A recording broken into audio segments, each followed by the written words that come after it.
பரிசா பொருள் சுற்றில் அடுத்ததாக பேச இருக்கிற அந்த செந்தமிழ் செல்லம் தளிர்மதியன். வாங்க. வணக்கம் தளிர்மதியன். வணக்கம் ஐயா. தொடர்ந்து எல்லா சுற்றுகள்லையும் ஒரு தலைப்பை கொடுத்து அதுக்குள்ள உங்க வீடு, உன் ஆசை, உன் கனவு எல்லாத்தையும் இந்த மன்றத்தில் வந்து பேசுவேன். இந்த சுற்றுல என்ன பேச போற? மைக்குள் மறைந்த நரைமுடி. யார சொல்ற? எல்லாரையும். மைக்குள் மறைந்த நரைமுடி. அந்த நரைமுடி வந்து எட்டி பார்த்து என்னமோ சொல்லுது.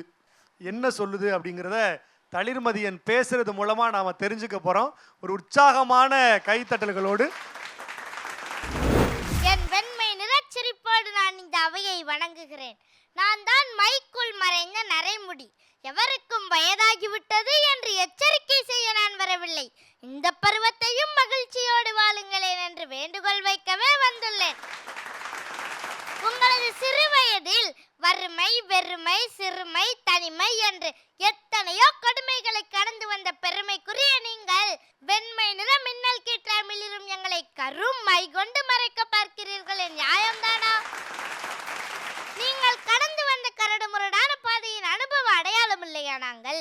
ஒரு காலத்தில் எங்களை வெள்ளிக்கம்பிகள் என்று உச்சந்தலையில் வைத்து கொண்டாடினீர்களே, அது முதல் மரியாதை காலத்தோடு முடிஞ்சு போனது. அது போகட்டும், என் பிரச்சனையை நான் பிறகு பார்த்துக் கொள்கிறேன். இப்போது உங்கள் பிரச்சனைக்கு வருகிறேன். எத்தனை அனுபவம் வாய்ந்தவர் நீங்கள். ஆனாலும் சில சொதப்பல்கள் இருக்கத்தான் செய்கிறது. பேருந்து பயணத்தில் 10 ரூபாய் கட்டணத்தை மிச்சப்படுத்துவதற்காக உங்கள் குழந்தையின் வயதை குறைத்து சொல்லி கண்டக்டரிடம் கலாட்டா செய்தீர்களே, நினைவிருக்கிறதா?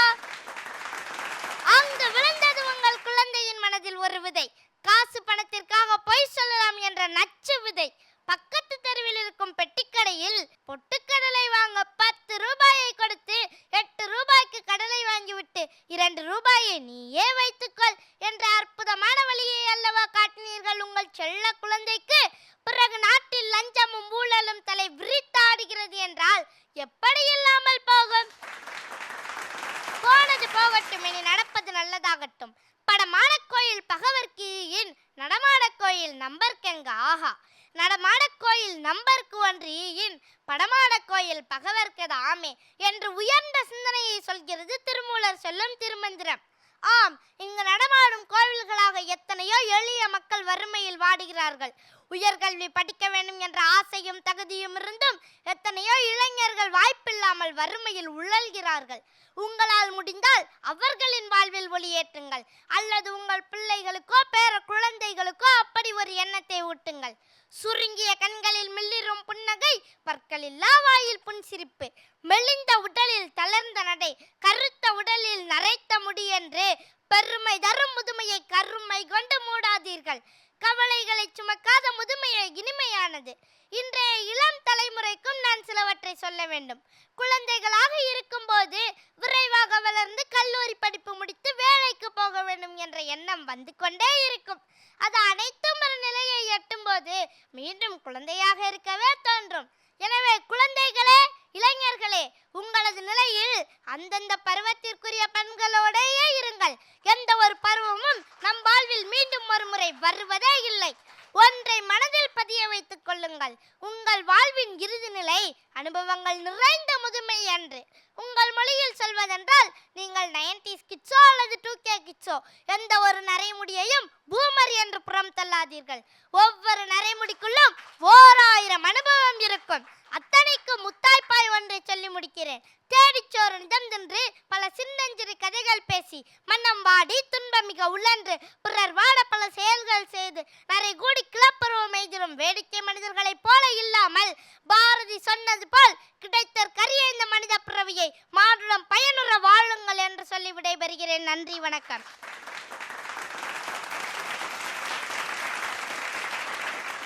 தளிர்மதியன் ஒரு சிறப்பான உரையை வழங்கியிருக்கிறார். தளிர்மதியன் ஒவ்வொரு முறையும் அதை சொல்லும் போதெல்லாம் நான் வந்து ரேவதி அம்மாவை தான் பார்த்தேன். நம்முடைய ஒளிப்பதிவாளர்களும் உங்களை தான் தொலைக்காட்சியில் காட்டியிருப்பாங்கங்கிற நம்பிக்கை எனக்கு இருக்குது. அப்போ முதல்ல மதிப்புரைகளை நீங்கள் சொன்னால் தான் சரியாக இருக்கும். அப்படிங்கிறதுனால தளிர்மதியனுடைய உரைக்கு மதிப்புரையை வழங்க மதிப்பிற்குரிய ரேவதி அம்மா அவர்கள். சொல்லுவாங்க, அங்கே சுற்றி இங்கே சுற்றி என் தலையில் கை வச்சுட்டல்ல. ஆனால் உன் வயசில் அப்படி பேசலாம். அதுவும் இந்த மீடியாவில் இருக்கின்ற பொழுது நான் இதுக்கு ஒரு காரணம் இருக்குது. எனக்கு காதோரம் இந்திரா காந்தி மாதிரி ஒரு நிறையெல்லாம் வைத்துக்கொண்டு நான் கே பாலச்சந்தர் அவர்களை சந்திக்க போனேன். இது என்னது அப்படின்னார். சார், இது என்னோடய நேச்சுரல் கிரே ஹேர் அப்படின்னு. எனக்கு வேண்டாம். என்னுடைய காசளவு நேசத்தில் நடிக்க வந்திருக்கும் நீங்கள் ஒரு துடிப்பு மிக்க ஒரு அம்மாவாக இது இருந்தால் உங்களுக்கு கூட இன்னொரு 5 வருஷம் ஏற்றுவாங்க, கதையில் நீங்கள் பொருந்த மாட்டீங்க அப்படின்னு சொன்னார். அன்று ஆரம்பித்த மைதான் கண்ணா, நான் சொல்வது உண்மைதான் கண்ணா. ஆனால் இதில் எனக்கு பெருமைதான் கண்ணா. You are not looking old at all அப்படின்னு இன்றைக்கி யாரோ பொய் சொன்னால் கூட நான் மகிழ்ச்சி அடைகிறேன். அதற்கு என்னுடைய மை காரணம். அதனால் பரவாயில்லை, நீ இந்த வயசில் சொல்லலாம். உன்னோட 96வது வயசில் உங்கள் அம்மா அப்பா உன்னை பார்த்து சொல்லணும், ஏப்பா அன்னைக்கு அவ்வளவு பேசுனியே, நீ எதுக்கு இப்போ அப்படின்னு கேட்கணும். உனக்கு அவ்வளவு வரணும். ஆனால் 20 வயசில் வரக்கூடாது, அவ்வளோதான். அற்புதமாக பேசின அந்த பேசினதில் உன்னுடைய தமிழ் உச்சரிப்பு அழகு, சொல்லுகின்ற அந்த ஏற்ற இறக்கங்கள் ரொம்ப அழகு. அதாவது ஒரு நெளியான இவருடைய அப்பாவுடைய கூந்தல் அப்படி தான் இருக்கும். ராஜ்குமார் பாரதியை பார்க்குற பொழுது அவர் முகத்தை பார்க்குறத விட சுருட்டையாக அலைப்பாயும் கூந்தல். அதுபோல் அந்த கூந்தல் ஒரு அழகு, நீ பேசினது அதை விட அழகு. ஆனால் அங்கே சுற்றி இங்கே சுற்றி என் தலையில் கை வைக்காதப்பா. அம்மாவுக்கு நன்றி. தொடர்ந்து எங்கள் அன்பிற்கினிய அண்ணன் மணிகண்டன் அவர்கள். நான் உண்மையுமே சொல்கிறேன், இப்போ வயசானவங்களெல்லாம் ஒரு சங்கம் ஆரம்பித்து அதுக்கு கோப்பாச்சை தேடினா உன்னையே தான் போடுவாங்க. அப்படிப்பட்ட ஒரு பேச்சு. அதனால் மதிப்பெண் தர்றதுக்கு அவர் தான். நான் மதிப்பான எண்ணங்களை மட்டும் சும்மா உங்கள் மனசில் விதைச்சிட்டு போகிறேன். என்னுடைய எண்ணத்தில் நீ உயர்ந்து நிற்கிட்ட ஒரு என் முடியும் அவங்க முடியும் என்றைக்குமே நிறைக்காது. அது ஒரு இளம் மையின் ரகசியம். அண்ணனுக்கு நன்றி. தொடர்ந்து அன்பிற்கினிய பாடலாசிரியர் நிரஞ்சன் பாரதி அவர்கள். மைக்கில் வந்து மைக்குள் மறைந்த நரைமுடி என்று பேசிய தளிர்மதியனுக்கு நெஞ்சு தளராத பாராட்டுக்கள், வாழ்த்துக்கள். தளிர்மதியனுக்கு வந்து முதல்ல முழு நிலாவாகிய அம்மா வந்து அழகான ஒரு பாராட்டுரை வழங்கிட்டாங்க. ரொம்ப சிறப்பாக இருந்தது, எப்போதும் போல. ரொம்ப ஆர்வமாக உன்னுடைய பேச்சை தொடக்கத்திலிருந்து இறுதி வரை கேட்டேன். அந்த நரையோடு தொடர்பு படுத்தி அந்த மை அப்படிங்கிற வார்த்தையை வைத்து விளையாடிய விதம், வறுமை, சிறுமை, தனிமை என்று அடுக்கிக் கொண்டே போனது ரொம்ப அற்புதமாக இருந்தது. நமக்கு இந்த கருப்பு மை எப்போது தேவைப்படாது அப்படின்னா, முதுமை பருவம் வந்து இனிமை பருவமாக இருக்கும் பட்சத்தில். அதை வந்து நீ அழகாக வலியுறுத்தினாய். முதுமை என்பது இனிமையாக இருக்கும்போது இனிமை எதற்கு என்று தான் எல்லாரும் யோசிப்பாங்க. அந்த ஒரு செய்தியை உன்னுடைய பேச்சிலிருந்து நான் எடுத்துக்கொள்கிறேன். அடுத்தடுத்த சுற்றுகளுக்கு என்னுடைய வாழ்த்துக்கள். நன்றிங்கய்யா. சிறப்பான மதிப்புரைகளை நம்முடைய நடுவர்கள் வழங்கி இருக்கிறாங்க. நல்ல உரையை தளிர்மதியன் இந்த மன்றத்துக்கு வழங்கி இருக்கிறார். ஒரு உற்சாகமான கைத்தட்டல்களால் நம்முடைய வாழ்த்துக்களை பரிசாக்குவோம். வாழ்த்துக்கள். நன்றிங்கய்யா.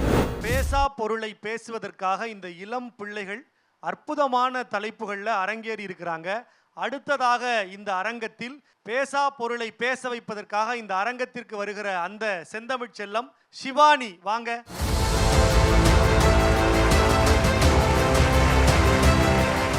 வணக்கம் சிவானி. வணக்கம்.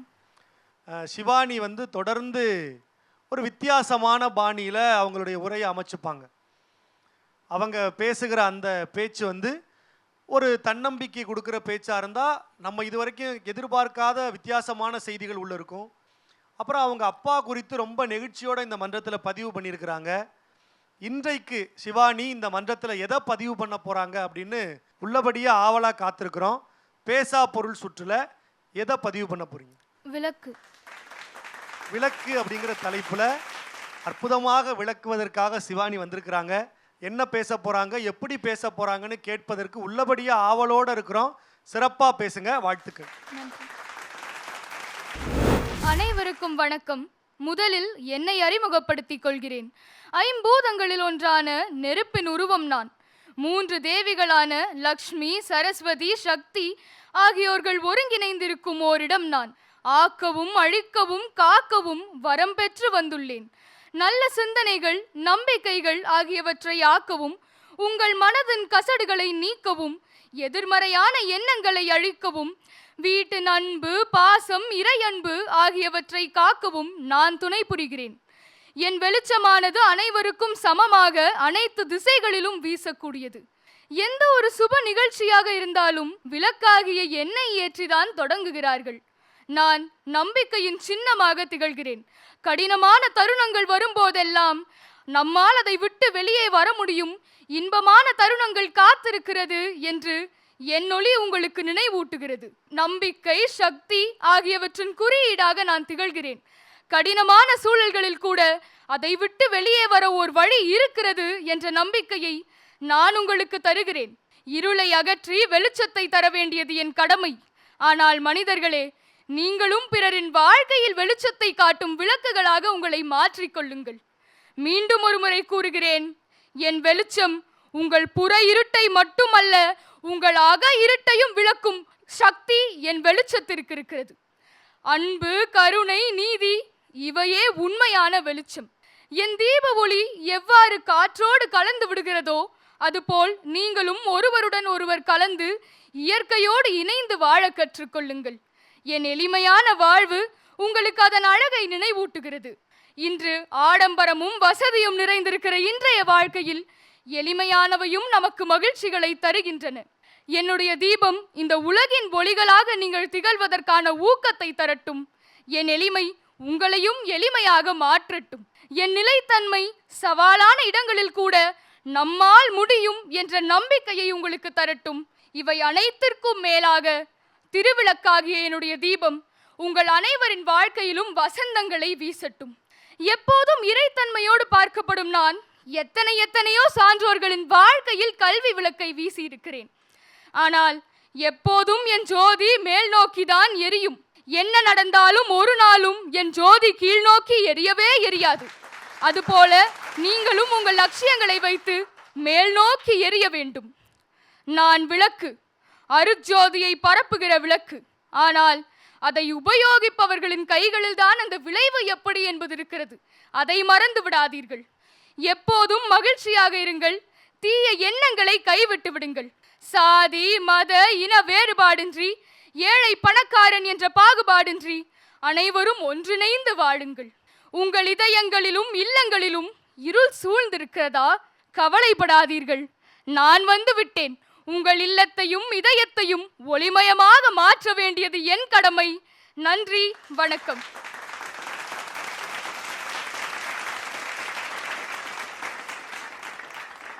சிவானி இருள் அகற்றுகிற வெளிச்சமாய் இந்த மன்றத்தில் பிரகாசித்திருக்கிறார். ஒரு உற்சாகமான கைத்தட்டல். சிவானியினுடைய இந்த உரை எப்படி இருந்தது அப்படின்னு நடுவர்கள்கிட்ட கேட்கலாம். முதல்ல அன்பிற்கினிய அண்ணன் மணிகண்டன் அவர்கள். அன்புக்கினிய பெருமக்களே, இந்த நிகழ்வினுடைய நோக்கமே அடுத்த தலைமுறை பேச்சாளர்களை உருவாக்குவது. அந்த வகையில் ஒரு 25 ஆண்டுகளுக்கு முன்பு டாக்டர் சுதா சேஷையன் எப்படி பேசினாரோ அதுபோல எடுத்துக்கொண்ட கருப்பொருளுக்கு மையப்படுத்தி பேசியதற்கு உனக்கு பாராட்டு. நல்லெண்ணெயால் விளக்கேற்றுறதை விட நல்ல எண்ணங்களால் விளக்கேற்றுங்க. வாழ்த்து. அண்ணனுக்கு நன்றி. தொடர்ந்து அன்பிற்கினிய கவிஞர் நிரஞ்சன் பாரதி அவர்கள். உன்னுடைய பேச்சினுடைய சிறப்பம்சமாக நான் பார்ப்பது உன்னுடைய அழகான உச்சரிப்பு. அது உனக்கு ஒரு பலம், ஒரு வரம். எந்த இடத்திலும் நீ தலைப்பை விட்டு அப்பால் செல்லவில்லை. அந்த தலைப்புக்கு நீ உண்மையாக இருந்தாய், நேர்மையாக இருந்தாய். அதனால உன்னுடைய வார்த்தைகளின் ஒளி இந்த அரங்கமெங்கும் பிரகாசிப்பதை உணர முடிந்தது. ஒரு கருத்து என்னன்னா, இன்னும் கொஞ்சம் அடர்த்தியை கூட்டியிருக்கலாமா உன்னுடைய பேச்சில் அப்படிங்கிறது என்னுடைய அபிப்பிராயம். ஒரு என்ன சொல்கிறது, உன்னுடைய வார்த்தைகள் ஒவ்வொன்றும் ஒரு தீபம் மாதிரி எல்லார் நெஞ்சிலும் ஒளியேற்றியது, சுடர்விட்டு பிரகாசித்தது என்பதில் எந்த அர்த்தமும் இல்லை. நீயே சொன்னது போல நீயும் வருங்காலத்தில் அந்த ஜோதி, அந்த தீ எப்படி மேல் நோக்கி எரியுமோ நீயும் மேன்மேலும் மேல் நோக்கி வளர்வாய், சுடர்வாய். நன்றி. கவிஞருக்கு நன்றி. தொடர்ந்து எங்கள் சிறப்பு நடுவர் பாசத்திற்குரிய அம்மா ரேவதி சங்கரன் அவர்கள். நீங்கள் எடுத்த முயற்சி, அதை வழங்கியது, அதை ஒரு தன்னம்பிக்கையோடு பேசினது. இது மூணுமே ஒரு அகல் விளக்கு, அதில் இருக்கிற எண்ணெய் ஒரு திரி மாதிரி. ஆனால் நாங்கள் கொடுக்குற பாராட்டு ஒன்றுமில்லை. அந்த விளக்கு லேசாக குறையும் போது தூண்டி விடுகிற குச்சியோட வேலை தான் நாங்கள் 3 பேரும் பார்க்குறோம். அந்த விதத்தில் எங்கேயாவது தொய்வு இருந்தால் அதைத்தான் நாங்கள் சொல்கிறோம். ஏன்னா நீங்கள் மேல் நோக்கி பார்த்து எரியணுங்கிறது தவிர, இந்த தீப ஒளியை விட அருட்ஜோதி தெய்வத்தை சொன்னீங்க, அண்ணாமலை தீபத்தை லேசாக தொட்டிருந்தீங்கன்னாக்க இங்கேருந்து போன பரணி தீபந்தான் அங்கே எவ்வளோ பெரிய சுடராக எரிகிறது. அங்கே கருவறையில் 5 பரணி தீபம் தான் ஏற்றுவாங்க. இதுதான் அங்கே பெரிய ஜோதியாக இருக்கிறது. ஜோதி என்று வருகிற பொழுது அதையும் தொட்டிருக்கலாமோ என்று எனக்கு, அதுவும் கார்த்திகை மாதம் முடிந்து இப்பொழுதுதானே மார்கழி, அதற்காக தோன்றியதும். அழகாக பேசினீர்கள், அருமையான உச்சரிப்பு, நல்ல வளமான ஒளிமயமான எதிர்காலம் இருக்கிறது. அழகான மதிப்புரைகளை வழங்கி இந்த பிள்ளைகளை அடுத்த தளத்திற்கு முன்னேற்றுகிற நடுவர்களுக்கு எங்கள் நெஞ்சார்ந்த நன்றிகள். தொடர்ந்து சிறப்பான உரையை வழங்க சிவானிக்கு ஒரு உற்சாகமான கைத்தட்டல்களால் வாழ்த்துக்கள், பாராட்டுகள். பேசா பொருளை, பேசாத பொருளை இந்த மன்றத்தில் வந்து அரங்கேற்றுகிற பணியை இந்த இளம் பிள்ளைகள் தொடர்ந்து செய்கிறாங்க. அந்த வகையில் அடுத்ததாக இந்த மன்றத்தில் வந்து பேச இருக்கிற அந்த செந்தமிழ் செல்லம் வர்ஷா, வாங்க. ஒரு அற்புதமான உரையை தொடர்ந்து இந்த மேடைகளில் வழங்குகிற ஒரு நம்பிக்கையான போட்டியாளர் வர்ஷா. இந்த சுற்றுல என்ன தலைப்பு? நாட்காட்டி. எல்லோருடைய வீட்டினுடைய வரவேற்பறையிலும் இருக்கிற மிக முக்கியமான பொருள். இன்னைக்கு நாள் எப்படி இருக்கும் அப்படிங்கிறத அதுதான் காட்டிக்கிட்டே இருக்கும். அதை வர்ஷா இன்னைக்கு நம்ம எல்லாருக்கும் தன் பேச்சு மூலமா காட்ட போறாங்க. ஒரு உற்சாகமான கைத்தட்டல்களால் வர்ஷாவுக்கு வாழ்த்துக்கள். அனைவருக்கும் வணக்கம். சுழலும் பூமிக்கு சொந்தக்காரன் நான், தோன்றி மறையும் சூரியனுக்கோ தூரத்து சொந்தம் நான், சதுர வடிவில் இருக்கும் கால சக்கரம் நான் தான் நாட்காட்டி பேசுகிறேன். பணத்தையும் நகையையும் சொத்து பத்திரங்களையும் பத்திரப்படுத்தும் மனிதர்களே, நாட்கள் போனால் திரும்ப வராது என்பதை எப்பொழுது உணர்வீர்கள்? இதை ஆணி அடித்தார் போல் சொல்லும் நான் ஒரு ஆணியில் தொங்க விடப்பட்டு கவனிப்பாரற்று கிடக்கிறேன். உங்களின் மூட நம்பிக்கை எல்லாம் என் மேல் திணித்துவிட்டு என்னை குறை கூறும் லகட பாண்டிகளே, இதனால் இழப்பு எனக்கல்ல, உங்களுக்குத்தான். உங்களின் வயதை தலை சாயத்தால் மறைத்தாலும் ஞாபகப்படுத்தும் மாயக்கண்ணாடி நான் தானே. காலையில் நீங்கள் கிழித்தது ஒரு தாளை மட்டுமல்ல, உங்கள் வாழ்நாளில் முடிந்து போன ஒரு நாளையும் தான். புது வருஷம் பிறந்தவுடன் எடுத்த சபதத்தை யாரும் நிறைவேற்றுவதே இல்லை. ஆனால் புதுவருட நாட்காட்டியில் விடுமுறை நாட்களை பார்ப்பதில் மட்டும் குறைச்சலே இல்லை. பிறந்த நாள், திருமண நாள், நினைவு நாள் என குறித்து வைத்துக் கொள்பவர்களே, இதையும் குறித்து வைத்துக் கொள்ளுங்கள். உங்கள் நாட்கள் குறைந்து கொண்டே வருகிறது. வாழ்க்கை மனிதனுக்கு கொடுத்த மாபெரும் முதலீடு என்ன தெரியுமா? நாட்கள் தான். அதை தவறவிடுபவன் வெற்றியையும் தவறவிடுகிறான். காலம் இரக்கமற்றது, அது மன்னிப்பும் தராது, மறுவாய்ப்பும் அளிக்காது. வாழ்க்கையில் நீங்கள் பணத்தை கொடுத்து வேண்டுமானால் புதிய நாட்காட்டியை வாங்கலாம். கடந்து போன நாட்களை வாங்க முடியுமா? நேரம் தவறுவது கூட ஒரு வகையில் நேர்மை தவறுவதுதான். என் அருமை தெரிந்தவர்களின் பிறந்த நாளையும் நினைவு நாளையும் தாங்கி நிற்கிறேன். எனது அருமை தெரியாதவர்கள் ஒன்றுமே கிழித்ததில்லை, என் தாளை தவிர. வரலாறு படைத்தவர்களெல்லாம் என்னுள்ளடக்கம். எனது அருமை தெரிந்தால் உங்கள் வரலாறு கூட இன்றிலிருந்து தொடக்கம். நீ பிறந்தது ஒரு நாள் தான், ஆனால் நீ ஒவ்வொரு நாளும் புதிதாய் பிறக்கிறாய் என்பதை உனக்கு உணர்த்துபவன் நான் தானே. நாளென ஒன்று போல் காட்டி உயிரீரும் வாழது உணர்வார் பெறின். இக்குறளின் மூலம் நாள் என்பது நம் ஆயுளை குறைக்கும் வாள் என்கிறார் திருவள்ளுவர். ஒரு நாளின் மதிப்பு என்னவென்று தெரிய வேண்டுமா?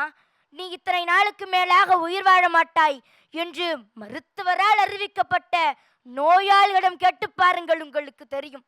தேதி 1 சம்பள தேதி 1 20 வரைக்கும் கொண்டாட்டம் கொண்டாட்டம் கொண்டாட்டம், 21 30 வரைக்கும் திண்டாட்டம் திண்டாட்டம் திண்டாட்டம் என மனிதர்களின் பொருளாதார நிலையை நாட்களை வைத்து அழகாக பாடியிருப்பார் கலைவாணர். காலம் பொன் போன்றது, கடமை கண் போன்றது.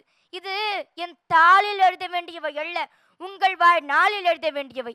காதலர் தினம், அன்னையர் தினம், மகளிர் தினம் என தினங்களை எல்லாம் தினசாக கொண்டாடுபவர்களே, உங்கள் வாழ்க்கை ஒரு முறைதான் என்பதை உணர்ந்தால் உங்களுக்கு எல்லா நாளும் கொண்டாட்டம்தான். என் அருமை தெரியாமல் என்னை மாட்டி வைத்திருக்கிறீர்கள் என்றால், மனிதர்களே, என்னை கிழித்து குப்பையில் வீசிவிடுங்கள்.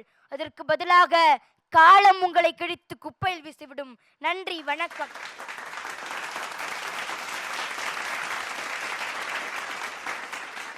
வர்ஷா, ரொம்ப அழகா ஒரு அருமையான உரையை இந்த மன்றத்தில் பதிவு பண்ணியிருக்கீங்க. ஒரு உற்சாகமான வாழ்த்துக்கள், பாராட்டுக்கள். வர்ஷாவினுடைய இந்த உரைக்கு நடுவர்கள் என்ன மதிப்புரைகளை வழங்குறாங்கன்னு கேட்கலாம். முதல்ல எங்கள் பாசத்திற்குரிய கவிஞர் நிரஞ்சன் பாரதி அவர்கள். வர்ஷாவை பார்த்தால் கொஞ்சம் பயமாகவே இருக்கிறது.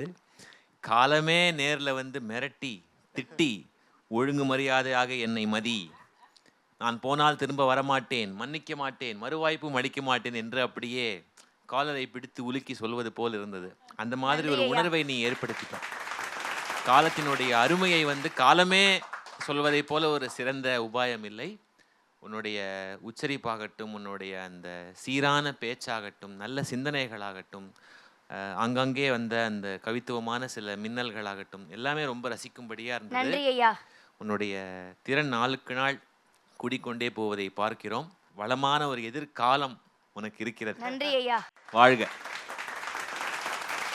கவிஞருக்கு நன்றி. தொடர்ந்து எங்கள் பாசத்திற்குரிய அண்ணன் மணிகண்டன் அவர்கள். இவர்களுடைய பேச்சை வைத்து ஒரே வரியில் இந்த உடை, நடை, பேச்சு ஒருவரை தான் எனக்கு நினைவுக்குப்படுத்துகிறது. காலம் குறைவாக இருக்கிறது, பிறரை நேசிக்க கற்றுக்கொள்ளுங்கள் என்று சொன்னவர் ஃப்ளாரன்ஸ் நைட்டிங்கேல். ஒரு நைட்டிங்கேலே இப்போ வந்து திருப்பியும் மனிதநேயத்தை வந்து நாட்காட்டியை மையப்படுத்தி சொன்ன மாதிரி இருந்தது. அண்ணனுக்கு நன்றி. தொடர்ந்து எங்கள் அழைப்பை ஏற்று வருகை புரிந்திருக்கிற சிறப்பு நடுவர் மதிப்பிற்குரிய அம்மா ரேவதி சங்கரன் அவர்கள். இன்று என் வாழ்நாளில் இது ஒரு பொன் நாள். கண்டிப்பாக என்னுடைய கேலண்டரில் நான் குறித்து வைத்து கொள்வேன். இன்று நான் பார்த்தது பட்டாசுகள். அப்படி ஒளி, வான் பூர ஒளி கொடுக்கக்கூடிய பட்டாசுகளாக பார்த்தேன்.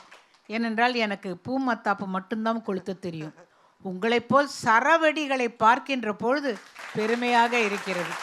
நான் மீண்டும் ஒரு முறை தீபாவளி கொண்டாடியது போலும், கார்த்திகை திருநாள் கொண்டாடியது போலும் மகிழ்ச்சியாக இருக்கிறது. இத்தனை பேருக்கு என்னால் அள்ளி கொடுக்கக்கூடிய ஒரு விஷயம் இருக்குது, ஆசிகள்.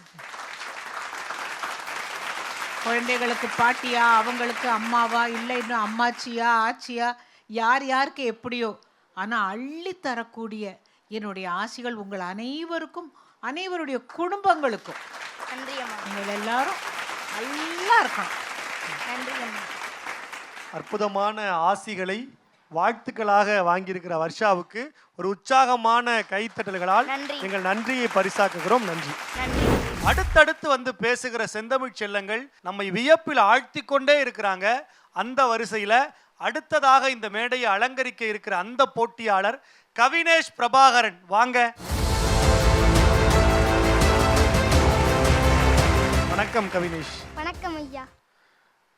அம்மா, இவரை பார்த்த உடனே உங்களுக்கு தோணும், மைக்கை இதுக்கு மேலே நம்ம கீழே இறக்க முடியாது, இந்த உயரத்தில் இருக்கிற தம்பி எப்படி பேசுவான் அப்படின்னு உங்களை போலவே வீட்டில் இருந்து இந்த தொலைக்காட்சியை பார்க்குற நேயர்களும் நினைப்பாங்க.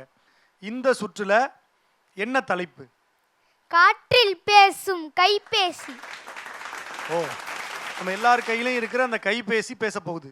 ஆமாம். கைபேசியில் நாம் பேசுவோம், இப்போ கைபேசி நம்மக்கிட்ட பேச போகுது. அதை கவினேஷ் இந்த மன்றத்தில் அழகாக வந்து வெளிப்படுத்த போறீங்க. பேசலாமா? அனைவருக்கும் வணக்கம். காசிநகர் புலவர் பேசுமுறை தம் காஞ்சியில் கேட்பதற்கோர் கருவி செய்வோம் என்று அன்றே பாடிய பாரதியின் வரிகளுக்கேற்ப இன்று உங்கள் கையில் கிடைத்த பொக்கிஷம் நான் தானே. நான் யார் என்று தெரியுமா? உள்ளங்கையில் உலகத்தை காண்பித்தேன், உலகமே போற்றும்படி ஊர்வலம் வருகிறேன், உறுதியான தகவல்களை உடனே தருகிறேன், உங்கள் அருகிலே இருக்கும் உங்கள் நண்பன். நான் யார்? நான் யார்? நான் தான் உங்கள் நண்பன் கைபேசி. மனிதன் பல செல் உயிரி என்பது எவ்வளவு உண்மை வான் புகழ் வள்ளுவரும் இங்கு அறிந்திருந்தால் செல்லென்று எமையாது உலகு என எழுதியிருப்பாரோ? நான் அறிவியல் உலகின் அற்புதம், நவீன மனிதனின் 6வது விரல். அன்றைய மனிதனுக்கு வில் ஆயுதம், நவீன மனிதனுக்கோ செல்லே ஆயுதம். நான் இன்றி அணுவும் அசையாது. கேமரா, ரேடியோ, திசைமானி, வழிகாட்டி, புத்தகங்கள், புகைப்படம், விளையாட்டுக்கள், ரேடியோ, வழிகாட்டி, ஓடிபி, டார்ச் லைட், தந்தி, வங்கி கணக்கு முதல் திரைப்படம் வரை என்னுள் அடக்கம்தானே. அப்போது மக்களின் நாயகனும் நான் தான் அல்லவா? என்னால் பேச முடியவில்லை என்றாலும் நீங்கள் பேசுவதை மற்ற ஒருவருக்கு கேட்கும்படியும் புரியும்படியும் சொல்கிறேனே, அப்பொழுது நானும் பேசுகிறேன் என்றுதானே அர்த்தம். 100ஐ அழுத்தினால் அவசர போலீஸ், 108ஐ அழுத்தினால் ஆம்புலன்ஸ், 1091ஐ அழுத்தினால் பெண்களுக்கு பாதுகாப்பு போன்ற நல்ல செயல்களும் என்னால் தானே நிகழ்கிறது. பிறந்த 1 வயது குழந்தை கூட நான் இருந்தால்தான் சாப்பிடுவேன் என அடம் பிடிக்கிறதே. குழந்தைகள் முதல் பெரியவர்கள் வரை நீங்கள் விரும்பும் இடத்தில் நான் இருக்கிறேன் என்பதில் மகிழ்ச்சி அடைகிறேன். மழை, வெள்ளம், புயல், சுனாமி போன்ற இயற்கை பேரிடர்கள் வந்தால் உங்களுக்கு முன்கூட்டியே தெரிவு செய்து முன்னெச்சரிக்கை செய்கிறேன். உறவுகள் இணைப்பதில் முக்கிய பங்கு வகிக்கிறேன். 2020 கொரோனா காலகட்டங்களின் மாணவர்களின் படிப்பிற்காக இணையவழி கல்வி கற்பித்த சிறப்பும் என்னை சேரும். கணையமில்லாமல் கூட ஒரு மனிதன் உயிர் வாழ முடியும், ஆனால் இணையமில்லாமல் ஒருபோதும் உயிர் வாழ முடியாது. அதுபோல் ஆகிவிட்டதல்லவா? காலை எழுந்தவுடன் கார்ட்டூன், பிறகு கண்ணை கெடுக்கும் ரீல்ஸ், மாலை முழுவதுடன் கேம்ஸ் என பழக்கப்படுத்திக் கொள்ளு பாப்பா என்று என்னையே பழக்கப்படுத்திக் கொள்ளுகிறீர்கள். அளவாக பயன்படுத்தினால் நான் உங்களுக்கு கிடைத்த வரம், அதிகமாக பயன்படுத்தினால் நான் உங்களை அழிக்க வந்த சாபம். நான் கடலை போல என்னுள் தகவல் குமிந்து கிடக்க, கடலை போல என்னுள் தகவல் குமிந்து கிடக்க என்னை கடலை போட பயன்படுத்தலாமோ? பயன்படுத்தி பழிதூற்றலாமோ? என்னுள் இருக்கும் நல்லதை மட்டும் எடுத்து நல்வழியில் செல்லுமாறு வேண்டி விரும்பி கேட்டுக்கொள்கிறேன். சிந்திப்பீர், செயல்வடுவீர். நன்றி.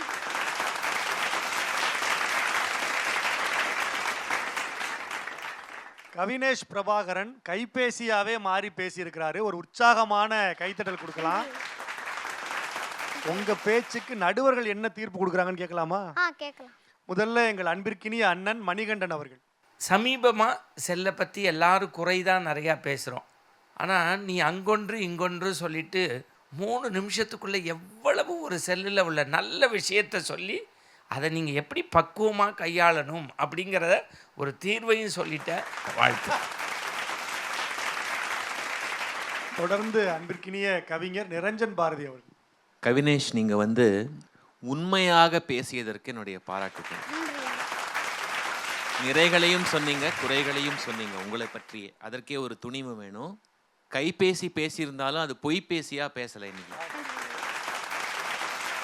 ரொம்ப ரசித்தேன். நீங்கள் பேசியது அத்தனையும் உண்மை. கைபேசி பற்றி நீங்கள் சொல்வது எல்லாமே மெய். நீ ஒரு மெய் பேசி என்பதை எது நிரூபித்தது தெரியுமா? இன்றைக்கு பேசிய பல கைகள், உனக்காக கைத்தட்டின கைகள். மேன்மேலும் இன்னும் உயரம் தொட வேண்டும் என்று மனதார பிரார்த்திக்கிறேன். வாழ்த்துக்கள். நன்றி. தொடர்ந்து எங்கள் பாசத்திற்குரிய சிறப்பு நடுவர் ரேவதி அம்மா. கவினேஷ், என்னப்பா நீ? கிருஷ்ணரை பற்றி தான் ஒரு பாட்டு உண்டு. வையகத்தில் ஒரு பிள்ளை அம்மம்மா நான் கண்டதில்லைன்னு தாயே யசோதா சொல்லுவா. ஏன்னா கண்ணன் வாய்க்குள்ள உலகத்தையே காட்டினான். இப்போ நம்ம கைபேசியில் உலகத்தையே பார்த்துட்டு இருக்கோம். அதில் உன்னுடைய குரல் வளம் என்னை ரொம்ப ஈர்த்தது. என்ன தெரியுமா? நீ நல்ல பாடகனா கூட வரலாம். அந்த பேசுகின்ற பொழுது அந்த குரல் ஒன்றை வந்து, ஏய் இந்த குழந்தை பேசுகிறான் கேளு, அப்படி மனசில் வருது. எனக்கு எல்லாத்தையும் விட என்ன தெரியுமா பிடிச்சது? ஒரு கடலளவு விஷயத்தெல்லாம் நீ இத்தினோண்டு ஒரு செல்ஃபோன் சைஸில் இருந்துக்கிட்டு இவ்வளோ அழகாக பேசிட்டு கடலை போடுவதற்கு பயன்படுத்தலாமான்னு அடிச்ச பாரு. அட கடவுளே, நீ ரொம்ப டேஞ்சரஸ் ஃபெலோ. நீ பல பல பல உச்சங்களை தொடுவதற்காக பிறந்திருக்கிறாய். எனக்கு இதில் சந்தேகமே இல்லை. இனி செல்போனை விட இன்னும் உயர்ந்தது எது வந்தாலும் அதுதான் நீயாக இருக்க முடியும். நடுவர்களுக்கு சிறப்பான மதிப்புரையை வழங்கி இந்த பிள்ளைகளை அடுத்த கட்டத்துக்கு நடத்திக்கிட்டு போகிற அந்த வழிகாட்டுதலுக்காகவே ஒரு உற்சாகமான கைத்தட்டல் கொடுங்க. கவினேஷ் பிரபாகரன் வந்து புதுக்கோட்டை மாவட்டத்திலிருந்து வந்திருக்கிறாரு. சில நாட்களுக்கு முன்னாடி என்னுடைய நண்பர்கள் நிறைய பேர் எனக்கு அழைப்பு கொடுத்து சொன்னாங்க, புதுக்கோட்டை மாநகர் முழுக்க கவினேஷ் பிரபாகரன் படம் போட்ட பதாகை வச்சிருக்கிறாங்க. காரணம் என்ன அப்படின்னா, சங்கரா தொலைக்காட்சியின் தமிழ் எங்கள் உயிர்மை சுட்டிகளில் எங்கள் பள்ளிக்கூடத்தை சார்ந்த இந்த தம்பி பேசுகிறான், அதை புதுக்கோட்டை மக்கள் எல்லாரும் பாருங்க அப்படின்னு அவனுடைய பள்ளி நிர்வாகம் அதை மாநகர் முழுக்க பரப்புரை செய்திருக்கிறாங்க. தொடர்ந்து அடுத்தடுத்த சுற்றுகளில் இன்னும் சிறப்பான உரையை வழங்க உற்சாகமாக பேச எங்களுடைய வாழ்த்துக்கள். நன்றி.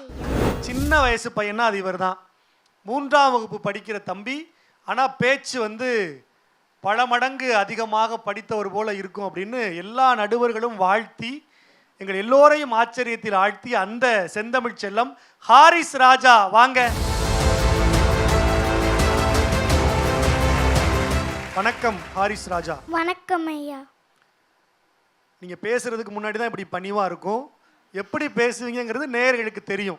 அதனால் நீங்கள் ரேவதி அம்மா வந்திருக்காங்கிறதுக்காகலாம் நீங்கள் வந்து இது பண்ணக்கூடாது.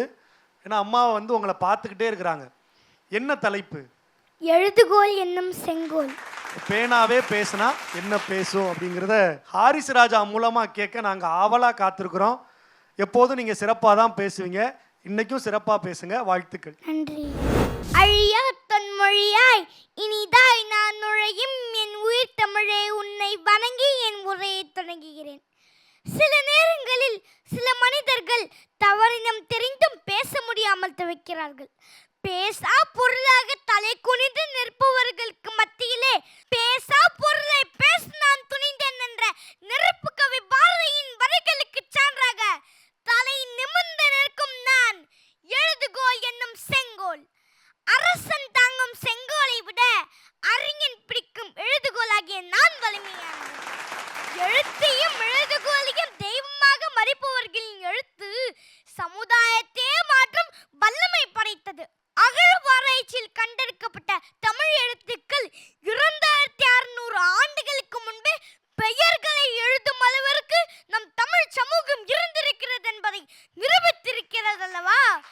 எழுத்தாணியும் பனை ஓலையும் மெல்ல என்றால் பண்டைய இலக்கியங்களை நாம் காண முடியுமோ?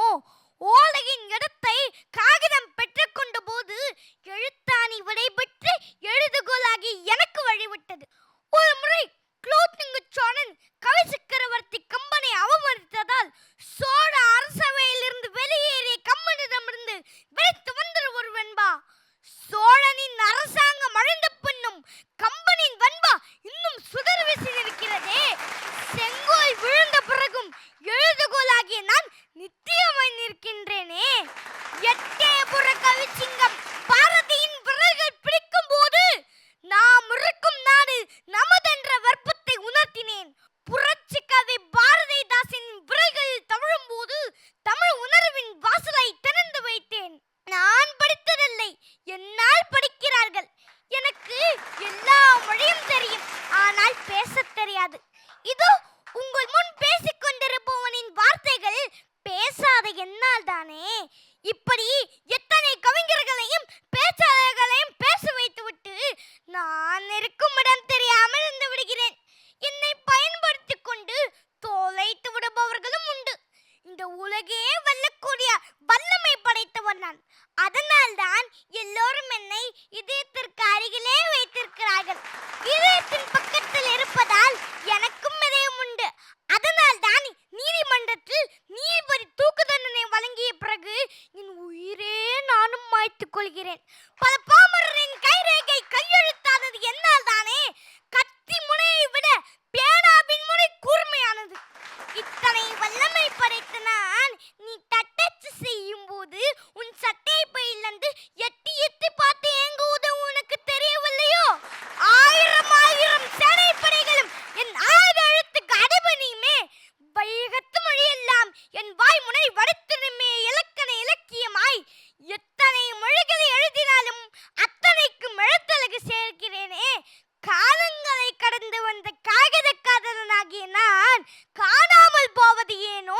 கணினி யுகத்தால் தானோ என்று கூறி உங்களிடமிருந்து விடைபெறுவது பேசா எழுதுகோல். நன்றி, வணக்கம்.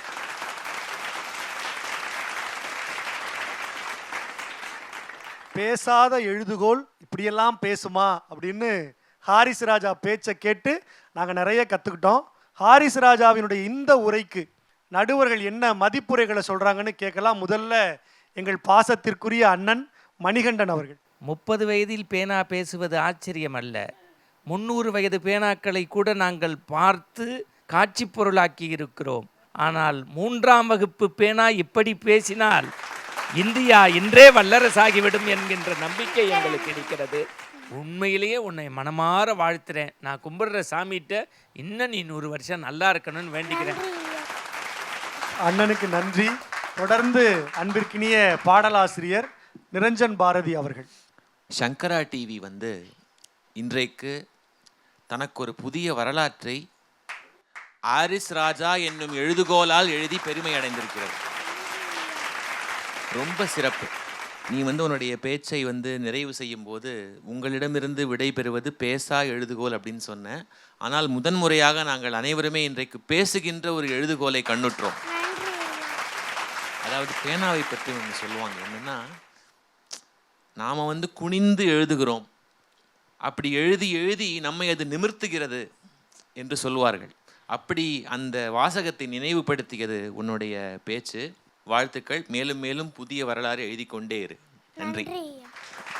ஹாரிஸ் ராஜா பேசி முடித்த உடனே முதல்ல என்கிட்ட கேட்க மாட்டாரா அப்படின்னு சொல்லி அம்மா வந்து ஆவலோடு இருந்தாங்க. ஆனால் நான் வந்து அம்மா கடைசியாக தான் சொல்லணும் அப்படிங்கிறதுக்காகவே அம்மாவிடத்தில் கடைசியாக கேட்குறேன். நிறைவாக இந்த பிள்ளை பேசியிருக்கிறாம்மா, நிறைவாக உங்களுடைய கருத்துக்கு. என்னையே இன்னைக்கு இங்கே கூப்பிட்டாங்கங்கிறது தான் நான் நினச்சி வியந்து போகிறேன். மற்ற எல்லா நிகழ்ச்சிக்கும் என்னை கூப்பிடலை. இன்னைக்கு நான் வந்து முத்தா இது ரொம்ப ஜோராக இருக்குது, இது அதை விட அழகாக இருக்குது, ஆஹா அருந்த செருப்பு அதை விட, இப்படியெல்லாம் பார்த்துட்டு முன்னால் 2-3 பல்லு இல்லாத என்னுடைய ஒரு குழந்தை அவள் பேசும்போது வந்து நின்னாம் பாரு.